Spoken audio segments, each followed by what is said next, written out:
They say heartbreak sounds like silence, but mine sounded like laughter. His laughter. Jackson's. I still remember the way his voice filled my apartment that night, thick with arrogance and cheap whiskey. You'll never find someone like me, Jasmine. I'm one of a kind. I didn't cry. I didn't even argue. I just stared at him. This man I'd once believed was the best part of my life and felt something inside me snap. Not my heart, my patience. My name is Jasmine Shelton. I'm 30 years old, and I just walked away from the man who convinced me that love was supposed to hurt. Jackson Miller was the kind of man who entered your life like a storm, loud, dramatic, impossible to ignore. For 2 years, I mistook the chaos for passion. I mistook his control for care. I mistook his constant criticism for honesty. We'd been fighting for weeks. He wanted me to quit my design job because, as he put it, you'd have more time for us. By us, he meant him. When I told him I couldn't make his friend's art show because of a project deadline, he erupted. You care more about strangers on a screen than your boyfriend. Pathetic. I'd heard that tone before Sharp Final designed to make me fold. But this time, something shifted. I looked at him. Really looked. The smirk. The arms folded like a judge awaiting my apology. The smug certainty that I'd grovel like I always did. Instead, I whispered, "You're right." He blinked. "What?" "You're one of a kind," I said. Thank God for that. Then I grabbed my jacket and walked out. No tears, no grand exit music, just the sound of his stunned silence behind me. The first few nights alone were unbearable. 2 years of routines vanished. No goodnight texts, no weekend brunch arguments disguised as conversations. My apartment felt like an echo chamber of things I didn't want to remember: his cologne, his half-used toothbrush, the dent in the couch where he used to sprawl while I made dinner. I deleted his number, blocked him on every app, and threw his things in a box. But grief has a funny way of disguising itself. It comes back as curiosity. 3 days later, on a Sunday morning, I did something I swore I wouldn't. I reinstalled the dating app I'd deleted for him. Not to meet anyone, just to remind myself that the world was bigger than Jackson Miller. Swipe left, swipe left, swipe left. Then my thumb froze. The profile picture showed him. Jackson. Or at least I thought it did. Same sharp jawline. Same dimple on the right cheek. Same eyes that had once looked at me like I was both a prize and a possession. But the name wasn't Jackson. Jordan Miller, 30. ER surgeon. Loves hiking dogs and black coffee. Bio, no drama, no games.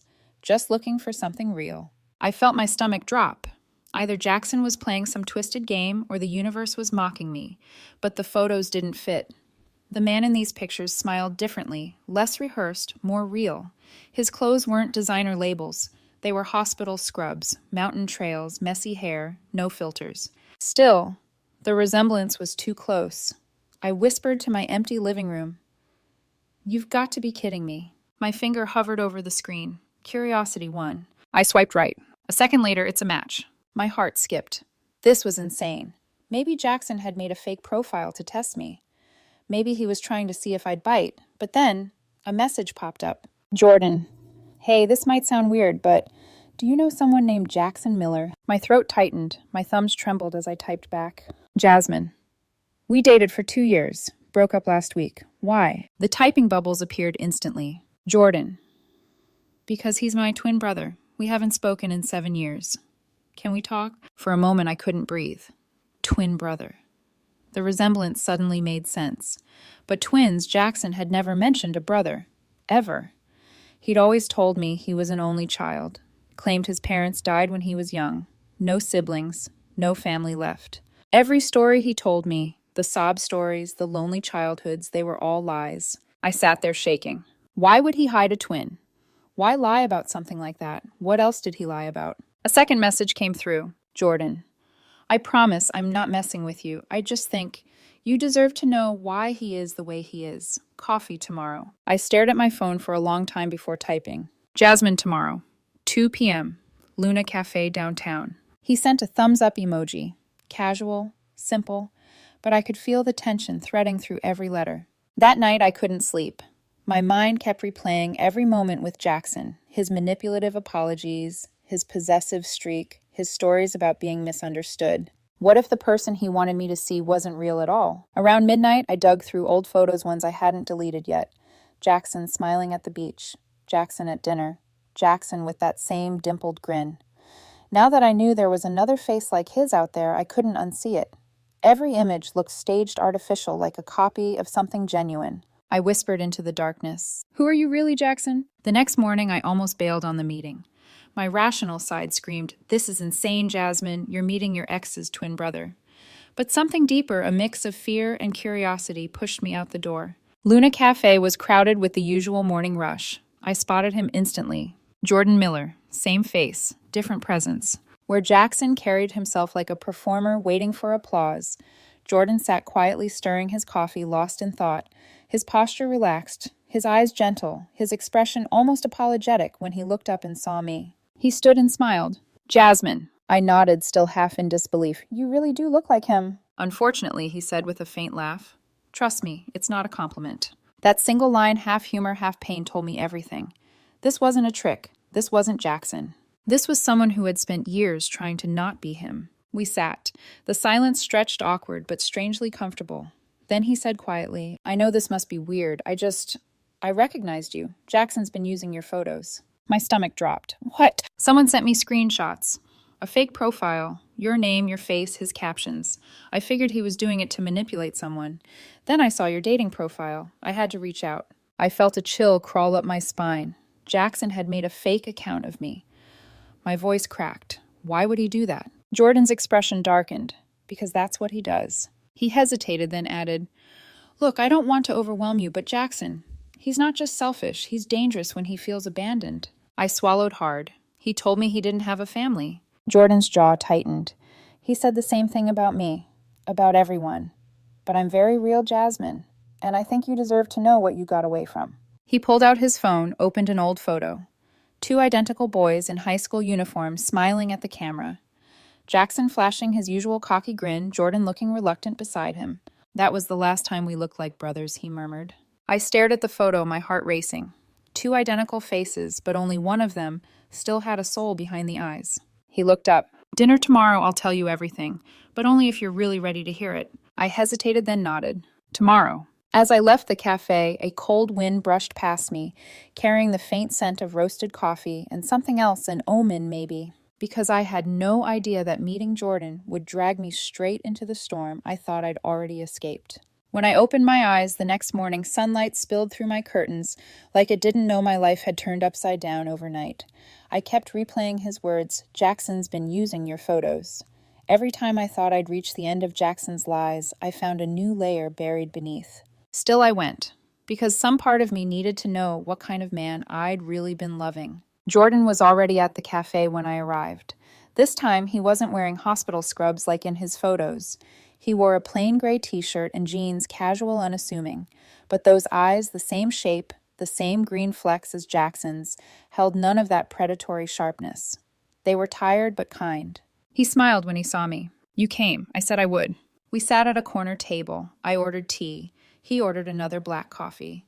There was a pause, the kind of quiet that fills the space when two people realize they're standing in the shadow of the same person. "So I began, you and Jackson are twins. Identical technically, but that's where the similarity ends." He gave a short, humorless laugh. "We used to be close. We shared everything, clothes, secrets, even birthdays. But somewhere along the way, Jackson decided sharing wasn't good enough. He needed everything to be his." As Jordan spoke, I felt something twist inside me. Every story he told lined up perfectly with what I'd lived through. Jackson had once stolen Jordan's college recommendation letter and submitted it as his own. He spread rumors about Jordan being unstable when he didn't get accepted. Their parents sided with Jackson because he was charismatic, persuasive, and always played the victim. "He's always been like this?" I asked. "Always. Manipulative, charming, magnetic. But there's something darker beneath it." "He told me he was an only child," I whispered. "Of course he did." Jordan's voice hardened. "He erased me from his story. He always erases anyone who sees through him."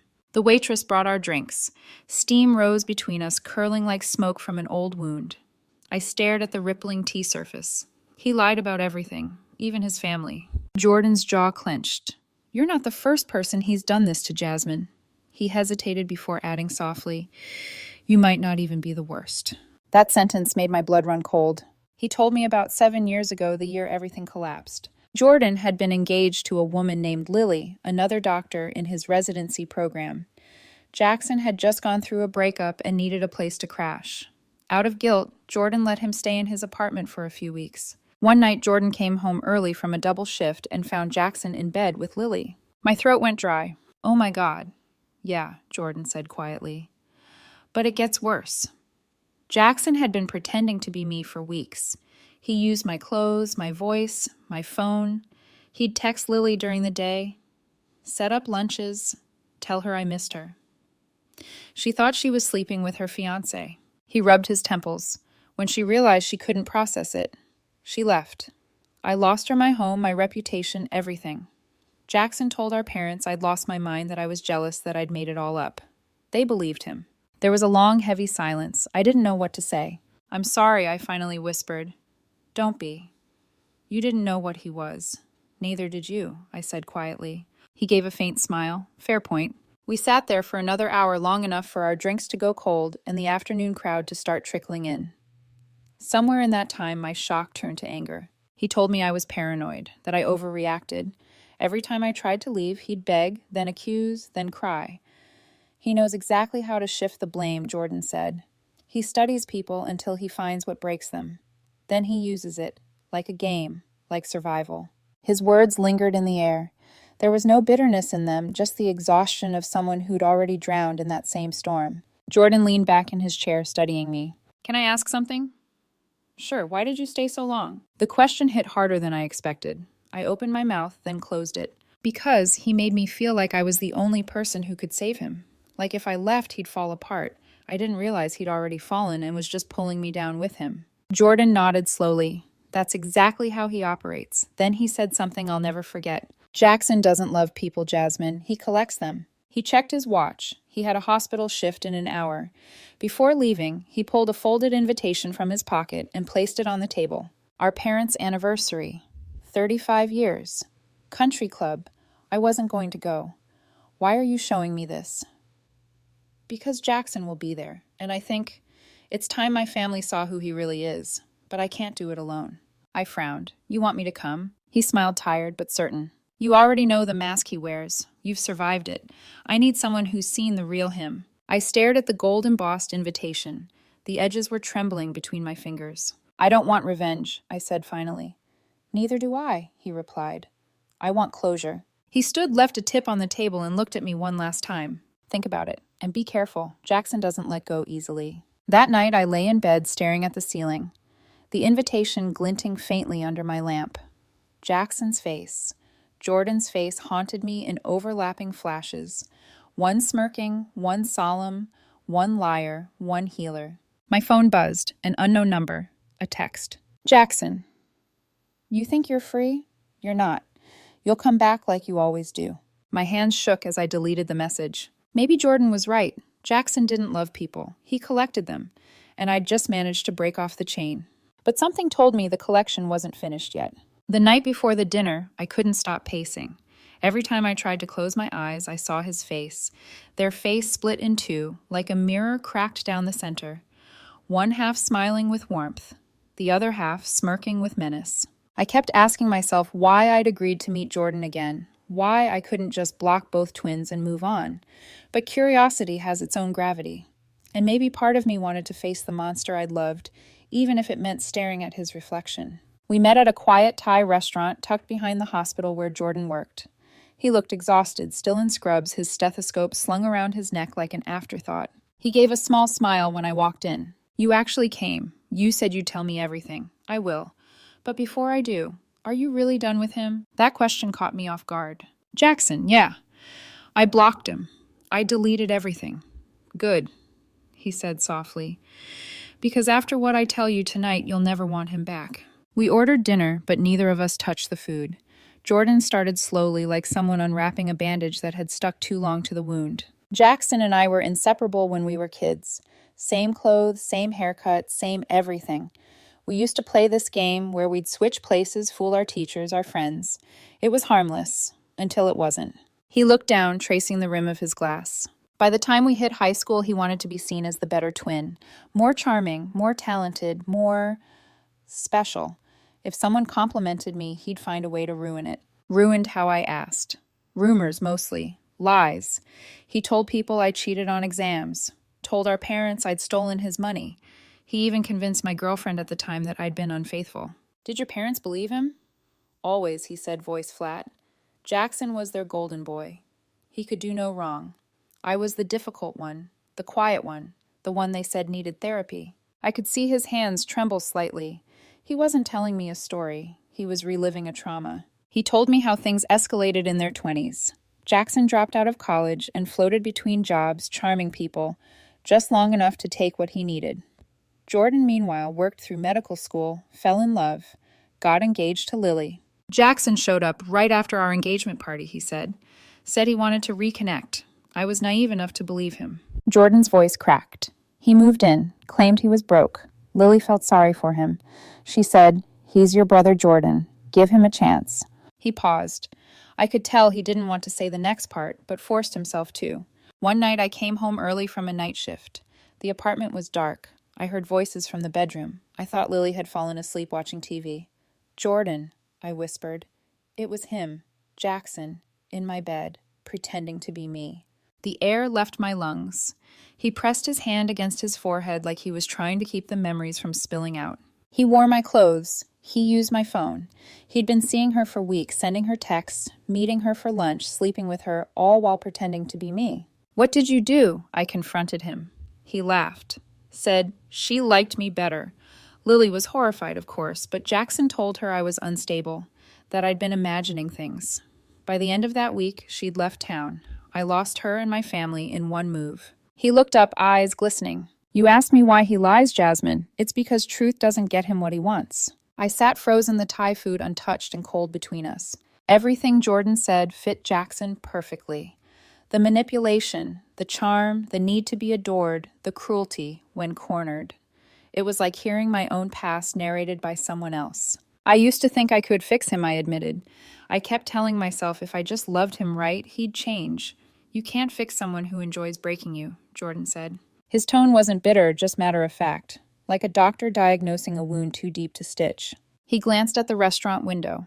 Outside, rain had started to fall, streaking the glass like teardrops running backward. "I haven't spoken to my parents since that night," he said quietly. "They believed Jackson when he told them I was jealous and vindictive. I moved here 6 years ago, changed hospitals, built a new life, and Jackson. Last I heard, he moved to your city 2 years ago." I felt my stomach knot. 2 years ago? That's when we met. Jordan nodded. Figures. He always finds someone who reminds him of what he lost. A long silence settled between us. Then Jordan reached into his jacket pocket and took out a folded photo, 2 identical teenage boys. Jackson's arm slung around Jordan's shoulders, both smiling at the camera. But even in the photo, you could sense the imbalance, Jackson's grin loud and demanding. Jordan's eyes soft, almost apologetic. "I used to hate this picture," Jordan said. "Now it's proof that we were once the same, before he became someone I couldn't recognize." I traced my fingers lightly over the image. "You kept it all these years." "Yeah. I guess I hoped he'd find his way back. Has he tried? He doesn't do apologies. He does comebacks." That made me shiver. The waitress brought the bill, but Jordan waved her away. "There's one more thing," he said. "Our parents are having their 35th anniversary party next week. Jackson will be there. And I wasn't going to go. But maybe it's time. Maybe they need to see who he really is. You want me to come, only if you want to. You've seen The Mask. They haven't." I stared at him. The idea terrified me. But part of me wanted to see Jackson's face when he realized he couldn't lie his way out anymore. "If I go," I said slowly, "we do it your way. No revenge, no scene." "Agreed," he said, though the faintest hint of something darker flickered in his eyes. As we stood to leave, he added quietly, "Just be careful. Jackson doesn't handle exposure well. When people see who he really is, he unravels." That night, lying in bed, I couldn't shake the feeling that something inevitable was already in motion. The truth had been buried for 7 years, and Jordan was about to dig it up with me, holding the shovel. I scrolled through old photos of Jackson one last time. In every picture, his smile looked just a little too wide, his eyes a little too empty. And for the first time, I realized what I'd been looking at all along. A man who wore love like a disguise. The invitation sat on my kitchen table for 3 days before I touched it again. Heavy cardstock gold embossing. Elegant cursive. "You are cordially invited to celebrate the 35th wedding anniversary of Dr. and Mrs. Miller." It should have been a symbol of love, family, legacy. But for me, and for Jordan, it was a grenade wrapped in glitter. He texted me the next morning. Jordan decided. I'm going. Jasmine. Are you sure, Jordan? 7 years is long enough to hide. Jasmine. What about Jackson Jordan? He'll be there. But this time, he won't be the only one telling stories. The words made my heart race. I'd told myself I was done with Jackson, that I'd buried that part of my life. But trauma doesn't stay buried. It hums under your skin, waiting for the smallest sound to wake it. And Jordan's text was the alarm clock. We met later that week at his apartment, a small, meticulously tidy place that screamed control through chaos. Books stacked evenly, hospital schedules pinned to corkboards, not a single item out of place. The air smelled faintly of antiseptic and coffee. He handed me tea. You don't have to do this, Jasmine. I know. Jackson can be dangerous when he feels cornered. You think I haven't seen that, I said quietly. He studied me for a moment, then nodded. Fair. We sat across from each other, planning without calling it a plan. Jordan would attend with a guest me. Not as his date, but as his witness. Someone who'd seen behind Jackson's charm, who could recognize every manipulation for what it was. You're not going there to fight him, Jordan said. I'm going there to survive him, I replied. That made him smile, a small, genuine thing that softened his entire face. For a moment, I saw what life could have been if Jackson hadn't poisoned it for both of us. Over the next few days, Jordan and I talked more than I'd expected. Sometimes about the event, sometimes about nothing at all. He'd text me late at night from the ER. Another 18-hour shift. Coffee should count as a blood type. And I'd reply, sleep is overrated. Just ask every designer on a deadline. Somewhere between the exhaustion and sarcasm, a quiet understanding formed between us. Not attraction, not yet, but a rare kind of safety. The kind that feels like oxygen after years of breathing smoke. A week before the anniversary, Jordan called. His voice sounded strained. He knows. What do you mean, Jackson? My mom told him I'm coming. She tried to warn him to be civil, and now he knows I'll be there. Did she say you're bringing someone no names? But she mentioned I wasn't coming alone, and Jackson's not stupid. I felt a chill run through me. You think he'll confront you. He'll do worse. He'll perform. That weekend, Jordan asked me to go shopping with him. If I'm walking into the Lion's Den, I might as well look presentable, he joked. We went to a small boutique downtown. He picked a navy suit. I chose a dark emerald dress. Simple, elegant, a quiet statement that I wasn't there to hide anymore. At the checkout counter, the clerk smiled. You two look good together. Jordan's face froze for half a second, then softened. We're not... I cut in, smiling politely. Thanks. Outside, the silence stretched between us. Sorry, he murmured. For what? For dragging you into all this. Jordan, I said gently. Jackson dragged both of us a long time ago. You're just giving me a chance to stand up this time. He exhaled a long breath that sounded almost like relief. That night I dreamed of mirrors. 2 reflections, 2 identical faces, one whispering apologies, the other smiling through blood. When I woke, my heart was pounding. I reached for my phone, one new message from a blocked number. It didn't say who it was, but I didn't need to guess. Unknown. Funny. You're dressing up for Jordan now. Guess you like repeating mistakes. I stared at the words, bile rising in my throat. Jackson was watching. I sent the screenshot to Jordan. Jasmine. He texted me again. Different number. Jordan. Ignore it. He's losing control. Jasmine. He doesn't lose control. He performs losing control. Jordan. You really did know him, didn't you, Jasmine? Better than I wanted to. He called a moment later. His voice was calm, but there was a new edge under it. I won't let him touch you, Jasmine. You can't promise that. Then I'll try anyway. It wasn't a de-Jasmination. It was a vow born from guilt and empathy. The day before the anniversary, I stood in front of my mirror, holding the emerald dress up against my body. It wasn't about beauty or vanity. It was about armor. For 2 years, Jackson had told me who I was, emotional, dramatic, impossible to love. Tomorrow I'd let him see who I became without him, whole silent and no longer afraid. Jordan picked me up just before sunset.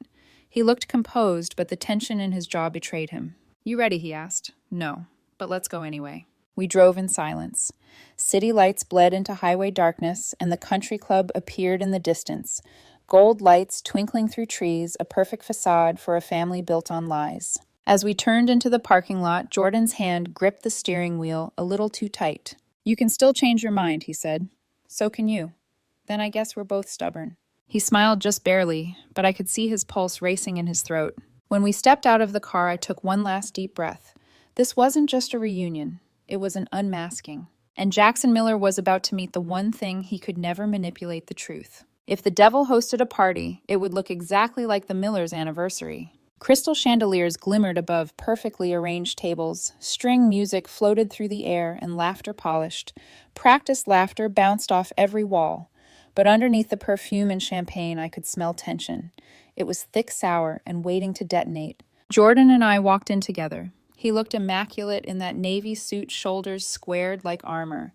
I could see his reflection in the grand hall mirror, a man about to confront the ghosts that once wore his face. His mother was the first to notice him. The wine glass slipped from her hand, shattering on the marble floor. "Jordan," her voice cracked. The room quieted. Conversations froze mid-laugh.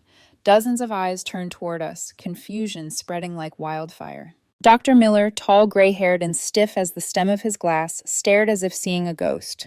"You came," he said finally. "I did," Jordan answered evenly. "Didn't want to miss the show." I stood slightly behind him like a shadow.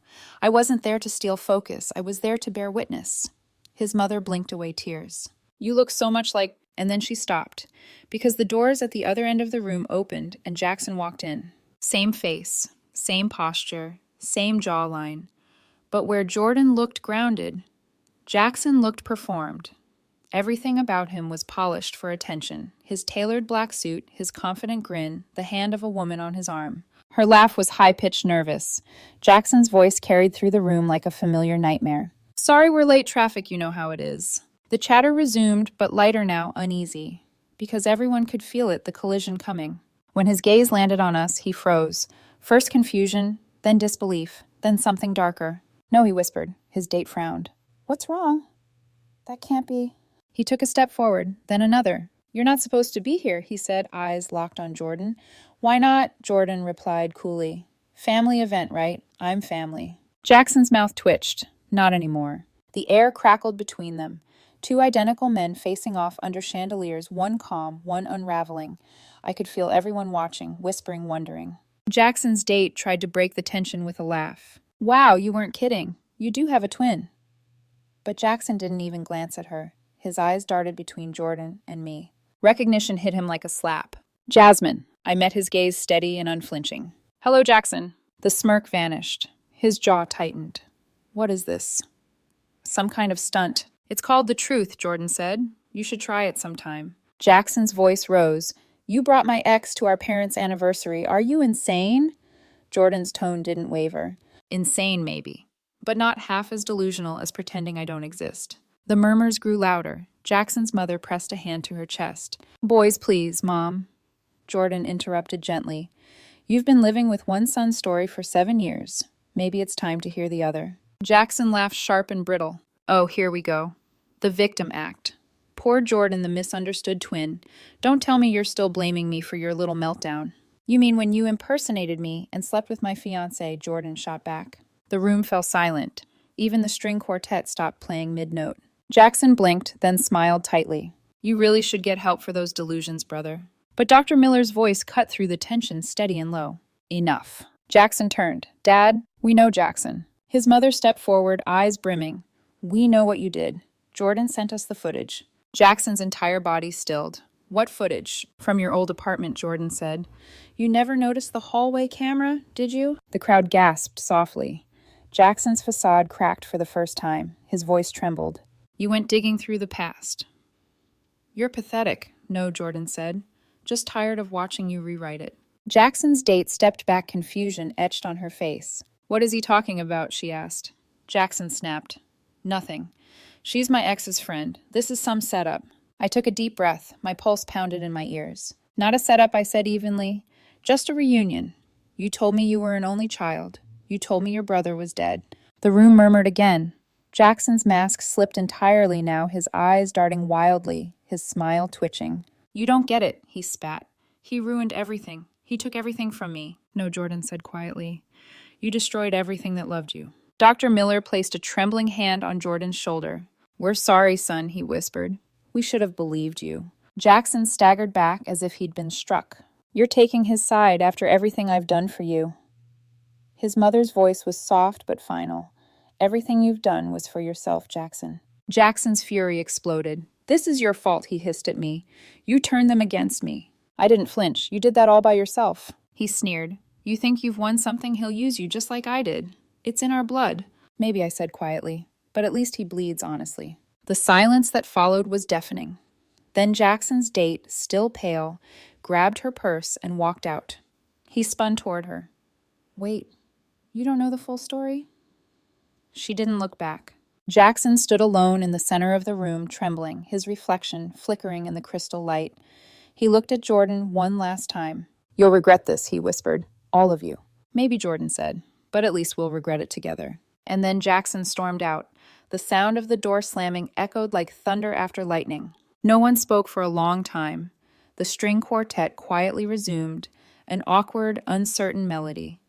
Guests began whispering again, pretending everything was fine, but everyone knew they'd just watched a family's facade collapse in real time. Jordan stood still, breathing hard. I touched his arm gently. You okay? I don't know, he said.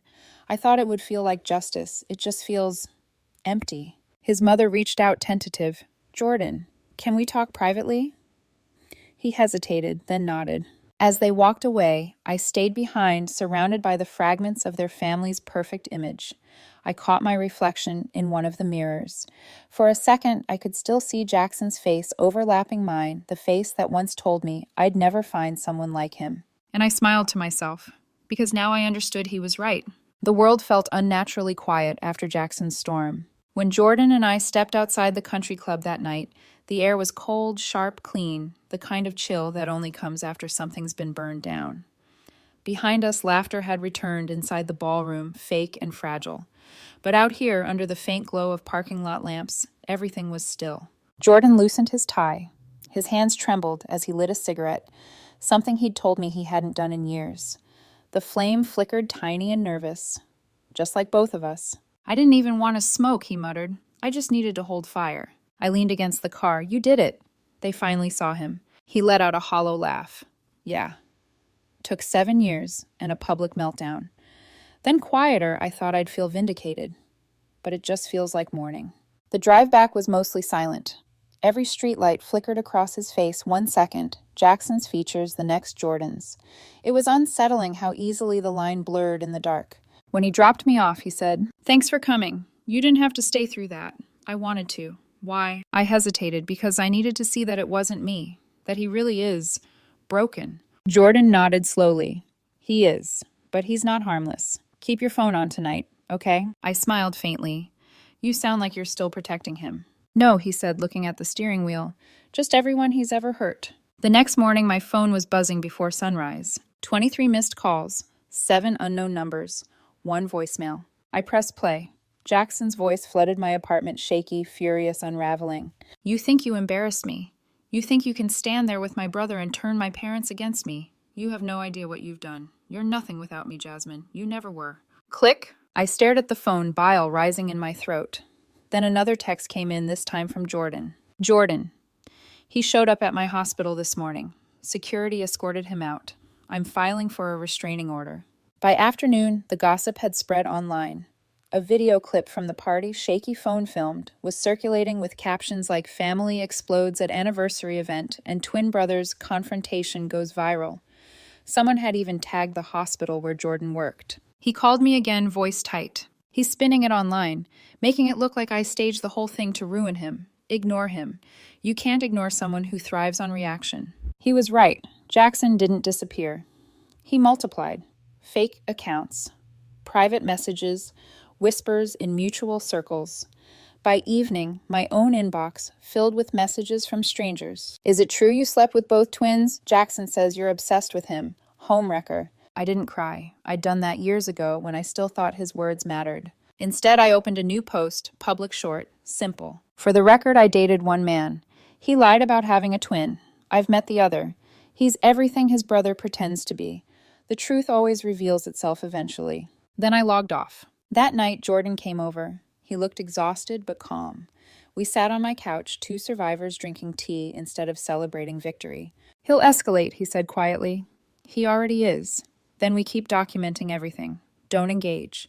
You sound like a doctor giving post-trauma instructions. Maybe I am. He smiled faintly. It's strange. All these years I thought the worst thing Jackson ever did was steal my fiancé. But watching him try to destroy you, it hit me differently. Because it's happening again. Because now I realize he doesn't just ruin people, he studies them first. He learns what love looks like so he can counterfeit it. That silence between us, it wasn't awkward. It was full. Full of everything neither of us could say aloud, that we'd both been fooled by the same face, the same voice, the same charm. That we both still carried the echo of him somewhere in our bones.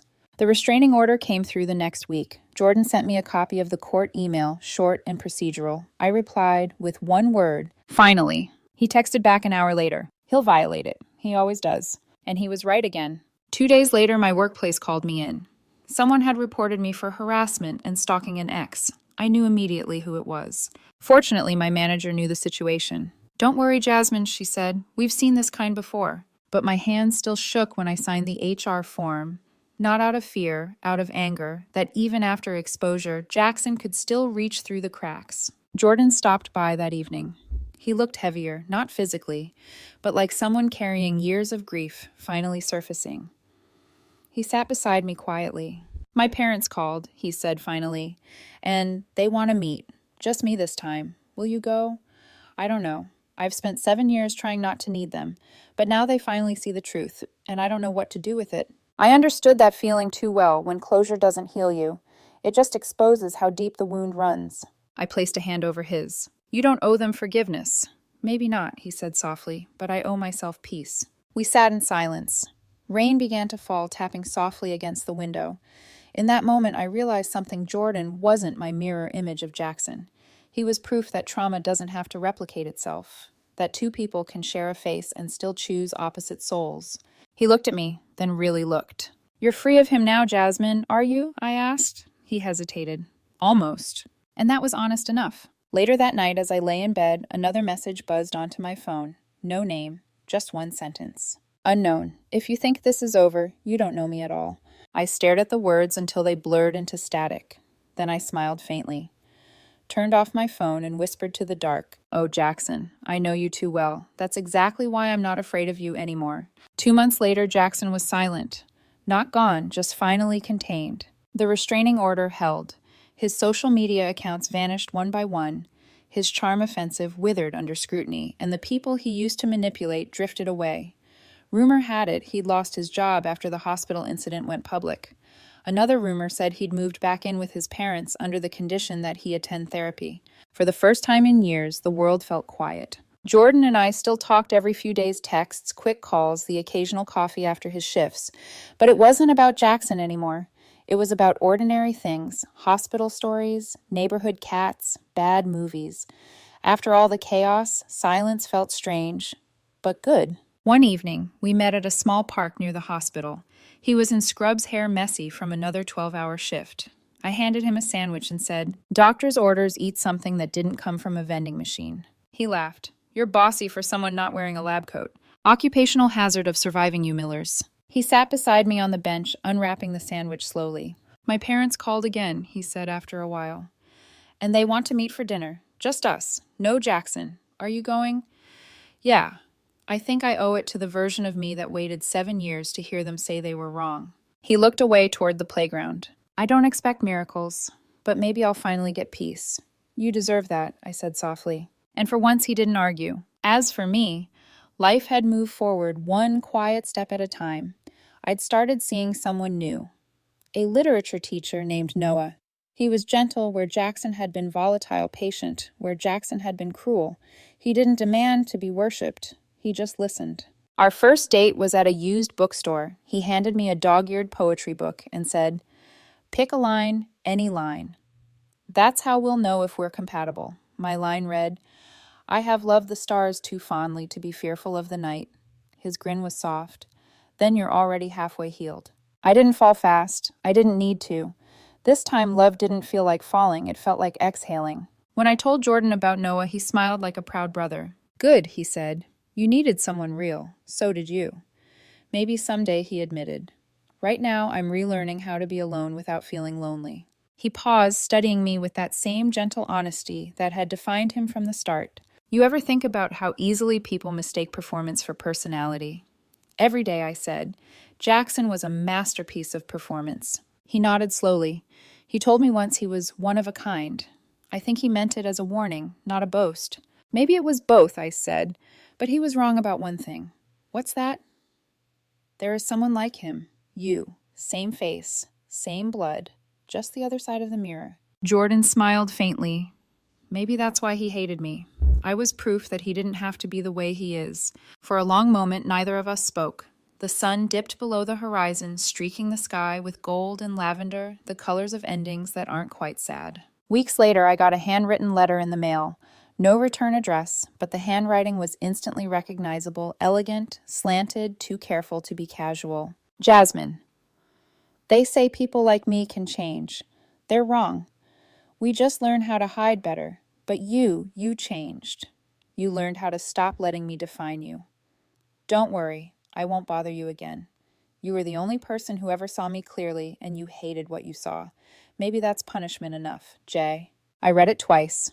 Then I folded it neatly, slipped it into an envelope marked evidence, and handed it to Jordan the next day.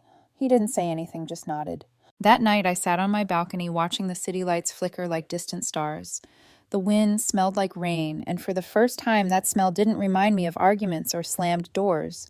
It reminded me of renewal. I thought about Jackson's words, "You'll never find someone like me." He was right. I never did. But not because he was irreplaceable, because I finally stopped looking for chaos disguised as love. Now, when I think of one of a kind, I don't think of him. I think of peace. I think of kindness. I think of the quiet strength it takes to start over without bitterness. A few weeks later, Jordan and I met for lunch. He looked lighter, still carrying his history, but no longer bound by it. "You seem happy," I said. "I am," he replied. "My parents and I are talking again. Baby steps, but real ones. That's good. You and Noah, still steady." He grinned. Then I guess the Miller twins finally did one good thing. What's that? They taught us what love isn't. We toasted our coffees to that. As we parted, I glanced back at Jordan walking toward his car. For a split second, the afternoon light caught his profile, the same jawline, the same eyes, the same resemblance to the man who once broke me. But I didn't flinch this time, because now I could tell the difference. You can copy a face, you can mimic a smile, but you can't fake a soul. And that I realized was the real one of a kind.